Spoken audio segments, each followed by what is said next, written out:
All right, 7:31 here on BT and on Ontario's Budget Day. Finance Minister Peter Bethlen-Falvey says that he plans to include targeted spending to ensure that the province's economy stays resilient.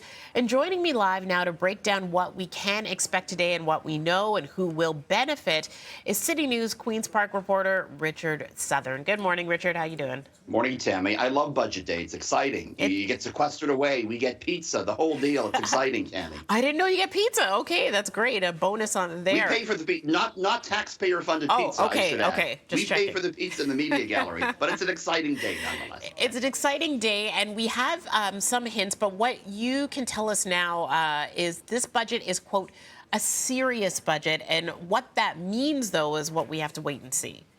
Yeah, it's a serious mean cuts, but I mean, sources are telling City News this morning, Tammie, that this is the first sort of back-to-business budget after COVID. I'm told it's going to be a serious document in a time of tough economic times. So, I mean, the government's acknowledging that the economy isn't great right now. You know, maybe there's a recession coming, and that's kind of the lens they're looking at through this budget on. I mean, and that's the question. Are we going to see any cutbacks?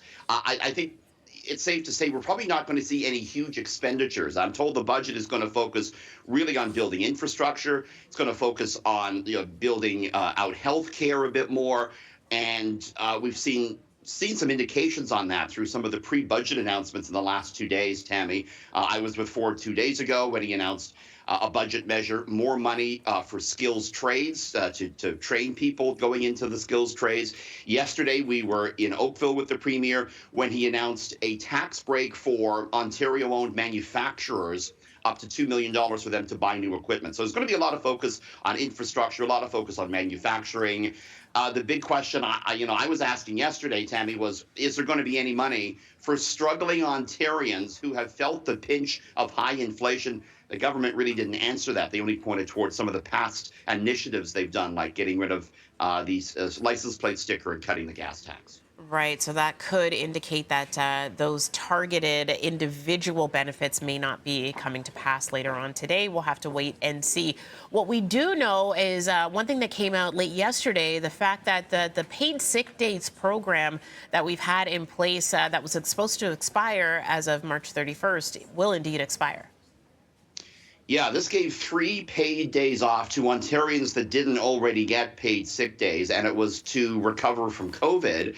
And the Ministry of Labour telling me last night that, hey, we got a big vaccination rate in Ontario, and this was a time-limited program to begin with, and so it's going to end at the end of March. But certainly that is controversial. Should employees not be entitled to a few paid sick days? That's definitely a question we're going to ask the finance minister today and some other government officials, because, I mean, I think we've learned throughout the pandemic, Tammie, how important it is not to go to work when you're sick. I mean, is this really helping to make Ontario better, taking away 3 paid sick days? We're going to ask the government to back that up today.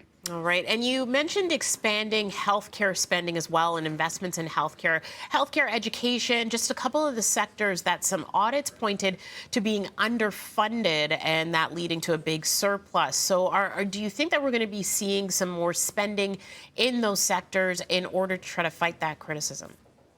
That's a big question. Will they fully fund these sectors? That's what the Independent Financial Accountability Office has repeatedly said over the past year or two, Tammie, is that the government is not fully funding healthcare or education out for the next 5 or 6 years. We'll definitely be looking to see if that's the case in the budget today. What type of spending are we seeing exactly on the troubled healthcare sector? What type of spending are we seeing on education? The government, though, they got to make sure they watch every last dollar and cent here, because they do have some big expenditures coming up this year, particularly with the nurses. They're going to have to reach new contract agreements with Ontario nurses, who, of course, are perhaps rightfully so looking for some more money. They had their wages capped for the past couple of years. So the government does have some big expenditures coming up. We'll see if that affects what they spend on those big sectors in today's budget, Tammie. And Mike Epple was on earlier today saying that this may be more of a placeholder budget because it's so early in the mandate. Do you think that may be the case in the end? Could be the case. It's also the case, Tammie, that sometimes these earlier budgets are the ones where you do see some of the cuts because the government wants to sort of get the bad news over with the earlier in its second mandate.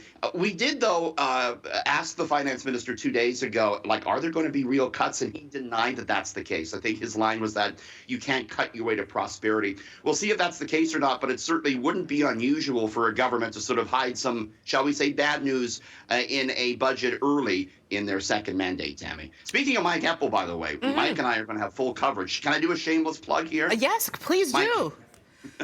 When this old break, we can't talk about the budget until 4 o'clock. We're going to get a look at it earlier in the day, but 4 o'clock comes along. We're going to have full details on City News 680, and Mike Epple, the famous Mike Epple, will join with analysis as well.